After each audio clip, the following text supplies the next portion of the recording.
Pemirsa, saat ini jamaah haji Indonesia tengah bersiap jelang puncak pelaksanaan ibadah haji wukuf di Arafah, mabit di Musdalifah, dan melontar jumrah di Mina atau Ar-Musnah. Jeda menjelang Ar-Musnah menjadi momentum penting bagi jemaah, juga bagi para penyelenggara haji untuk menyiapkan segalanya demi kelancaran puncak haji yang akan banyak menguras fisik dan tenaga. Di balik megahnya prosesi ibadah haji, para petugas tidak hanya bekerja dan ibadah, tetapi juga memastikan jutaan jemaah bisa menjalankan ibadah dengan tenang dan aman. Kami terhubung dengan Sekjen Majelis Ulama Indonesia yang merupakan Amirul Hajj 2025, Amir Syah Tambunan, saat ini berada langsung di Tanah Suci Mekah. Assalamualaikum Pak Amir Syah. Waalaikumsalam warahmatullahi wabarakatuh. Ya. Alhamdulillah kami dalam kondisi sehat walafiat. Alhamdulillah. Terima kasih Pak Amir Syah. Pak Amir Syah, bagaimana kondisi para jamaah kita? Sudah berkumpul semua di sana dan bagaimana persiapannya? Ya, dengan segala dinamikanya, namanya kita mengelola 221.000 ya jamaah haji dari Indonesia. Tentu dinamika pengelolaan ini ada yang sudah berjalan dengan baik dan ada yang setengah, dan ada juga jamaah haji kita yang memerlukan penanganan secara serius supaya secara keseluruhan nanti bisa menjalankan ibadah haji, terutama syarat dan rukun haji yang tentu kewajiban haji itu antara lain adalah puncak haji di Ar-Musnah, yaitu diantaranya adalah ada yang disebut dengan murur ya. Jadi antara Arafah, Musdalifah dan Mina itu tentu ada yang disebut dengan murur. Dalam konteks ibadah haji berarti melintas atau melewati Musdalifah tanpa turun dari kendaraan saat jamaah haji telah selesai wukuf di Arafah. Al-Hajju Arafah. Haji itu adalah Arafah. Ini salah satu kewajiban yang harus ditunaikan oleh jamaah haji. Nah, karena itu untuk mengurangi mitigasi resiko, maka ada yang dikenal dengan tanazul, yaitu jemaah haji yang melakukan tanazul adalah mereka yang akan melempar jumroh pada 10 Zulhijjah setelah wukuf dan mabit di Musdalifah, lalu kembali ke hotel, ya, balik ke hotel, tidak kembali lagi ke tenda Mina, supaya apa? Supaya terjadi kelonggaran atau mengurai dari kepadatan. Mereka adalah jamaah haji yang tinggalnya sekitar wilayah Shisah dan Raudhah. Artinya jamaah haji ini jamaah haji yang tidak terlalu jauh radiusnya dari zat tersebut. Ya. Begitu Mas. Ya, Kiai, ini kan tadi Anda sampaikan ada mekanisme murur dan juga tanazul, setidaknya gitu bisa memberikan bantuan kepada jamaah haji khusus yang mungkin sudah lanjut usia, uzur atau penyandang disabilitas. Dari jumlah total 221.000 jamaah kita yang mungkin memerlukan pelayanan atau perhatian khusus itu kira-kira ada berapa banyak, Kiai? Ya, tadi sudah disebutkan bahwa jamaah haji kita yang perlu penanganan khusus itu memang banyak sekali ya, terutama yang lansia. Karena itu tidak kurang dari 40.000 ya, bahkan bisa sampai 50. Nah, karena itu penanganan ini harus dilakukan secara ekstra hati-hati. Kenapa? Karena ketika saudara-saudara kita menjalankan ibadah haji, terutama yang lansia ini, dengan bantuannya ekstra ordinary ya, bagaimana bisa menjalankan sesuai waktu dan juga bisa menjalankan sesuai situasi dan kondisi yang ada di lapangan. Nah, karena itu nanti kami sore, waktu setempat adalah jam 17, ya. Berarti waktu Jakarta itu lebih awal 4 jam, itu kami akan meninjau ke lapangan. Seperti apa kondisi yang ada di sana, supaya apa? Supaya kita bisa pastikan bahwa situasi dari Arafah, Musdalifah dan Mina ini bisa kita lakukan secara terukur ya, dan dengan skema-skema jika terjadi sesuatu yang tidak diinginkan, maka diperlukan mitigasi resiko karena kita mengolah jamaah ratusan ribu, ya kan? Nah, karena itu mohon doa dari masyarakat Indonesia, mudah-mudahan ini bisa berjalan dengan baik, lancar dan sukses sehingga saudara-saudara kita memperoleh haji mabrur. Begitu, Mas. Ya, amin. Saya baru dapat kabar, Yai, tadi baru saja Anda dan seluruh tim yang terlibat dalam penyelenggaraan ibadah haji ini melakukan rapat koordinasi. Apa hasil rapat koordinasi tersebut yang bisa disampaikan kepada keluarga jemaah di tanah air?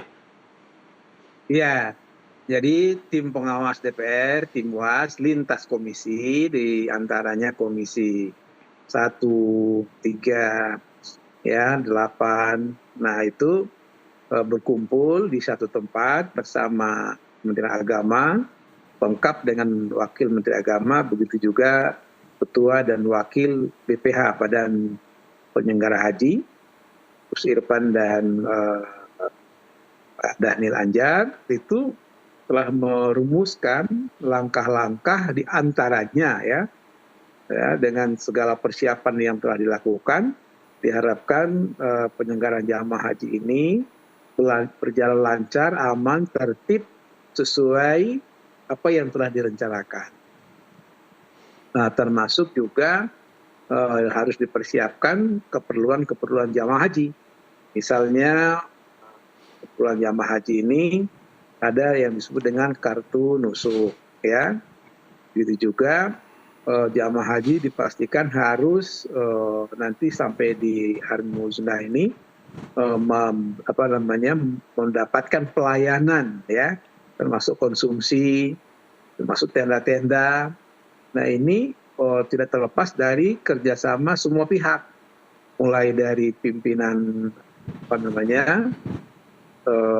rombongan, termasuk juga termasuk juga kloter, yang istilah kloter nanti akan menjadi bagian dari kelompok-kelompok yang akan membimbing para jamaah supaya jamaah kita tidak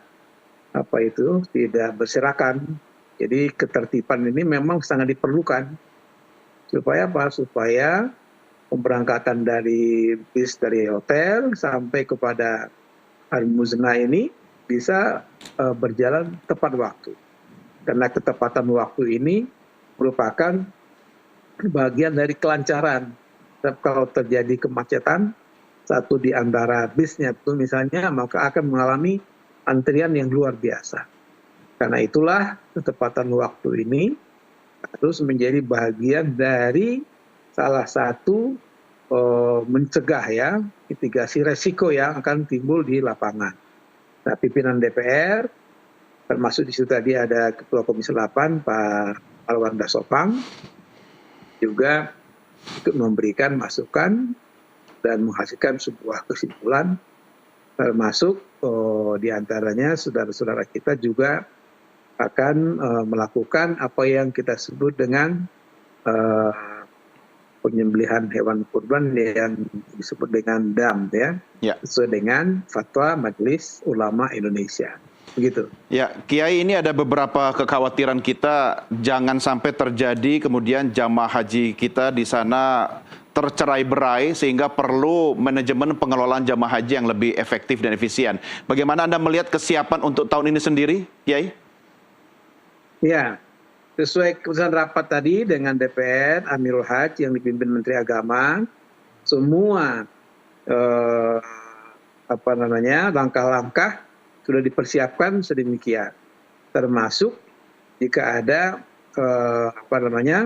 hal yang bersifat darurat lah, kira-kira begitu ya. Jadi skema-skema yang tentu kita jalani dengan normal, tentu ini yang kita harapkan, sehingga mengelola jamaah yang sedemikian banyak itu harus dilakukan secara ekstra hati-hati. Kenapa? Karena satu jamaah dengan jamaah berikutnya itu merupakan satu kesatuan yang tidak terpisahkan. Jadi di sini ada dua hal. Pertama sistem, tentu sistem manajemen dan sistem eh, melalui apa namanya IT, informasi, komunikasi yang kemudian harus dikelola dengan satu istilah koordinasi. Karena dengan koordinasi ini gampang sering kita menyebut koordinasi ya, tidak mudah mengimplementasikan. Jadi menyebutkan itu gampang, tapi mengimplementasikan karena memerlukan effort dari semua pihak. Ya. Nah, karena itu saya sering menekankan soal koordinasi komunikasi ini ada dua arah. Kita harus mengedepankan arah yang proaktif. Proaktif itu maksudnya bahasa sederhana jemput bola gitu. Jadi jangan menunggu. Kalau menunggu nanti terjadi resiko, itu yang kemudian yang kita sebut dengan reaktif ya. Jadi komunikasi yang proaktif ini harus kita kedepankan. Oleh siapa? Oleh pimpinan rombongan, ya, oleh pimpinan termasuk ya yang ngelola mulai dari yang lebih tinggi strukturnya Amirul Hajj, saya termasuk anggota, ada bagian dari itu Dirjen Haji, ada bagian dari itu termasuk pimpinan kloter yang sudah menyatu menjadi sektor 1, 2 dan seterusnya, ya kan?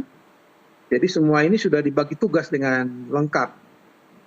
Kenapa? Karena tanpa pembagian tugas dengan baik, siapa mengerjakan apa, tentu akan sangat sulit. Supaya dengan pembagian tugas ini saling memahami tupoksi, tugas pokok dan fungsinya. Ya, sebagai pimpinan regu misalnya, ya, supaya tidak berserakan anggotanya.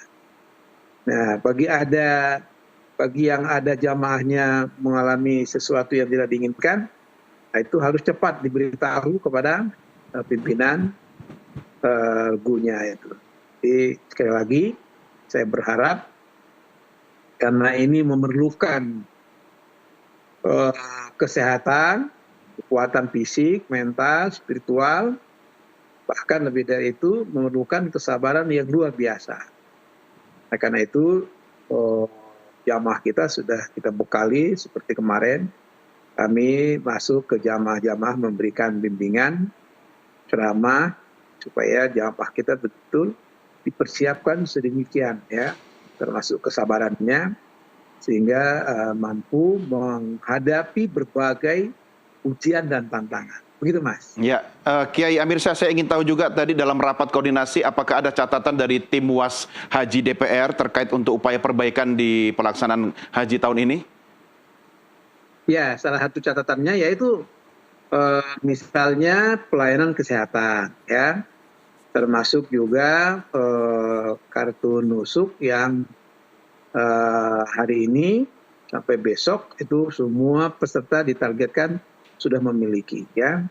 Kenapa? Karena memang ada yang telat, ada yang belum memperoleh. Ini sebenarnya hanya merupakan bagian dari komunikasi dan koordinasi yang biasalah, mengelola banyak orang itu kan tidak mudah ya, banyak tantangan yang dihadapi gitu. Nah, karena itu mohon doa semoga ini paling lambat besok sore itu kartu nusuknya sudah diperoleh oleh seluruh peserta, yang hanya mungkin ya tidak sampai 1% ya, 221.000 orang itu sudah harus dimiliki gitu. Saya kira itu. Ya, ini ada masa jeda kurang lebih 2 hari ya Kiai ya. Artinya selama masa jeda ini apa yang dilakukan oleh jemaah kita, aktivitasnya bisa melakukan apa saja dan batasannya seperti apa Kiai? Ya, 2 hari ini hari-hari yang kita minta kepada jamaah haji untuk fokus ya. Fokus apa? Mempersiapkan al-muznah. Kenapa harus fokus? Karena kita harus melihat ke depan bahwa sekian ratus ribu bahkan jutaan ya dari berbagai negara berkumpul di satu tempat, itu betul-betul harus mempersiapkan fisik, mental, spiritual, ya. Supaya apa? Supaya eh, apa yang akan kita hadapi di lapangan, seperti berjalan kaki misalnya ya, itu effortnya kan sangat tinggi sekali. Jadi lagi-lagi kesehatannya harus prima ya, harus prima. Karena itu makanan, banyak minum air putih, vitamin-vitamin ini harus kita persiapkan. Termasuk bayangkan ya Mas, cuacanya kita itu sekarang aja ini 40 ini. Wow. Nggak tahu nanti di hari puncak ini bisa mungkin 50 ya. Jadi turun dari bis, masuk ke katakanlah tenda-tenda, atau setelah di tenda itu jangan beresiko ya keluar yang kemudian panasnya sedemikian gitu. Jadi betul-betul ya harus kita persiapkan ya fisik dan mental kita. Begitu Mas. Ya, ini memang ibadah haji adalah ibadah fisik ya Kiai ya. Jadi memang harus dijaga fisik. Tetapi tentu kalau didukung dengan infrastruktur yang siap, tepat, baik, tentu ibadah itu bisa lebih baik dan lancar. Anda melihat kesiapan dari Kerajaan Saudi Arabia sendiri terhadap pelaksanaan ibadah haji tahun ini dari aspek infrastrukturnya, kemudian fasilitas kesehatan dan sebagainya dibandingkan dengan tahun sebelumnya gimana Kiai? Ya, jadi tadi juga diundang duta besar berkuasa penuh, termasuk konsulat jenderal yang ada di Jeddah. Kita rapat bersama-sama DPR, ya, bahwa Indonesia itu harus dipastikan mendapatkan pelayanan yang baik. Kenapa? Karena Indonesia itu sebenarnya telah memberikan kontribusi yang besar ya. Bayangkan jamaah haji terbesar dibanding negara-negara lain. Jadi kita sebagai tamu, apalagi tamu Allah, ya harus diperlakukan dengan baik. Ya, sebagai tamu Allah harus dilayani dengan baik. Tidak hanya oleh panitia penyelenggara ibadah haji PPIH, tapi juga pemerintah Arab Saudi yang dalam hal ini pimpinan tertinggi dari kerajaan, kemudian Kementerian Haji, sampai kepada para pihak kepolisian ya. Ini merupakan garda terdepan ya untuk memberikan layanan keamanan, ketertiban secara bersama-sama. Betul ada pepatah yang mengatakan di mana langit dijunjung, di situ bumi dipijak. Artinya ada budaya sebuah negara yang harus kita hargai dan kita hormati, kita junjung tinggi. Tapi juga sebaliknya, kita sebagai tamu, apalagi tamu Allah, kita minta dengan sangat ya untuk mendapatkan pelayanan dengan sebaik-baiknya melalui aturan sebuah negara yang kita juga mengikuti aturan-aturan itu.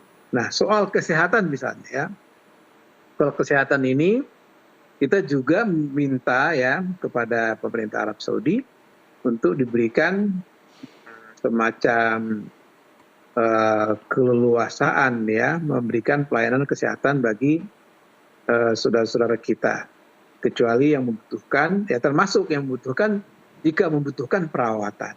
Nah, itu harus dilayani dengan baik. Kalau kondisi demam, flu misalnya, itu kita juga mempersiapkan dengan istilah pelayanan kesehatan, obat-obatan yang bisa digunakan oleh jamaah haji kita. Jadi kita berharap jangan ada sweeping, jangan ada semacam cara-cara yang tidak terhormat gitu. Supaya apa? Supaya kita kedua negara ini ya hubungan persahabatan yang sudah sejak lama.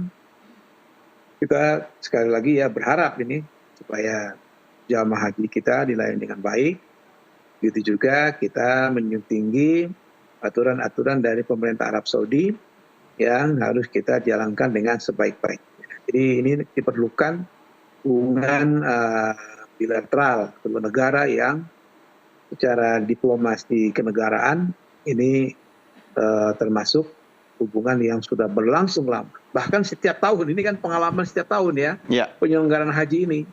Supaya ini menunjukkan Indonesia, Arab Saudi itu betul-betul dua negara yang terus-menerus meningkatkan pelayanan ibadah haji dengan sebaik-baiknya.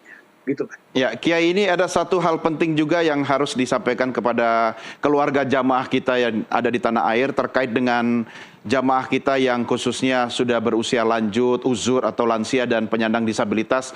Apa atau bagaimana kesiapan khusus dari PPIH kita sendiri untuk kemudian membantu memfasilitasi jamaah haji dengan kondisi khusus itu, Kiai? Ya, jadi kalau kondisi khususnya itu kan ada dalam dua hal kan, misalnya ya, ada kondisi yang normal ya, ada yang emergensi misalnya ya. Kalau emergensi misalnya memerlukan penanganan khusus ya, mudah-mudahan jamaah haji kita tahun ini angka kematiannya rendah ya, kita doakan sedemikian ya. Andaikan misalnya belum menjalankan syarat rukun haji dengan sempurna, Allah mentakdirkan lain, maka ini pemerintah Indonesia dalam hal ini PPIH akan melakukan diulang misalnya melalui keluarga misalnya begitu ya. Ya. Tapi lagi-lagi harus dipastikan ya apakah sudah berjalan syarat dan rukunnya dengan lengkap atau belum. Nah, ini nanti ada yang secara khusus saya kira yang menangani ya. Yang penting niatnya sudah ditunaikan dengan baik, ya kan.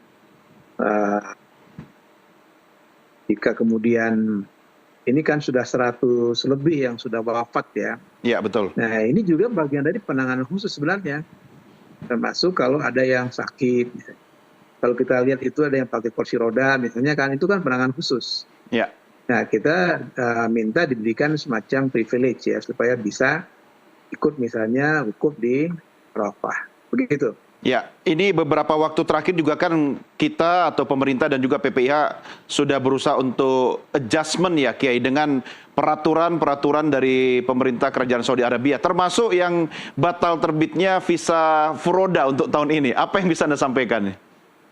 Nah, soal visa furoda ini sekali lagi, ini sepenuhnya adalah kewenangan dari pemerintah Arab Saudi ya. Kenapa? Karena pemerintah Indonesia itu kan khusus menangani reguler ya. Nah karena itu kalau kita lihat penjelasan dari pemerintah Indonesia sudah sangat tegas bahwa ini sepenuhnya adalah kewenangan dari pemerintah Arab Saudi. Nah Indonesia sangat ingin supaya mereka-mereka yang memiliki pembiayaan yang kuat ya, soal pembiayaan tidak ada masalah gitu. Maka kita berharap diberikan izin atau visa gitu. Tapi sekali lagi ini tidak kewenangan dari pemerintah Indonesia, tapi sepenuhnya pemerintah Arab Saudi. Nah, maka mereka yang belum berhasil ya atau gagal berangkat, maka tentu saya ingin mengingatkan kita harus mengambil hikmah dari semua peristiwa ini. Ya kan? Kenapa? Karena kalau tahun ini misalnya gagal, ya tahun depan insya Allah Allah memanjangkan umur, bisa berangkat lagi. Kan tidak ada masalah sebenarnya. Ya. Dan sekali lagi, ini diperlukan komunikasi dengan pemerintah Arab Saudi, terutama mereka yang memiliki travel yang selama ini sudah sangat berpengalaman untuk melakukan negosiasi ya. Jadi jangan sampai ini menimbulkan persoalan terutama hubungan diplomatik antara Indonesia dengan pemerintah Arab Saudi. Sekali lagi ini otoritasnya sepenuhnya adalah pemerintah Arab Saudi. Nah mereka yang teriming-iming atau diiming-iming atau coba dibujuk rayu, saya ingin mengingatkan jangan mudah jamaah kita dibujuk rayu, jangan mudah diiming-iming ya. Kenapa? Karena ya ini kan niat suci ya. Ya. Jadi kalau ada permainan pembiayaan yang sedemikian itu harus dicegah, harus di stop. Jadi jangan ada terjadi penyalahgunaan pembiayaan, jangan ada fraud, jangan ada kecurangan. Ini saya ingin mengingatkan, jangan gara-gara soal pembiayaan niat suci, niat baik saudara-saudara kita dikotorin. Iya. Ya kan? Kalau tahun ini Kalau tahun ini batal berangkat, kembalikan.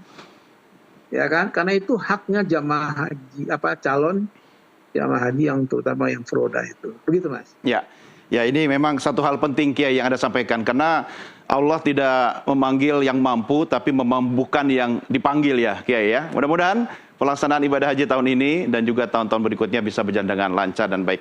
Baik, selamat kembali melanjutkan aktivitas Kiai Amir Ya, Syah. makasih. Selamat bertugas, mudah-mudahan Makasih, sehat makasih. selalu. Assalamualaikum Makasih. warahmatullahi wabarakatuh. Amin. Ya, baik pemirsa, demikian diskusi saya dengan Amirul Hajj Indonesia Amir Syah Tambunan. Sekaligus dialog ini mengakhiri program NTV Prime untuk edisi hari ini. Atas nama rekan-rekan redaksi yang bertugas, saya Doni The Kaiser berterima kasih atas kebersamaan kita. Sampai jumpa. Merdeka!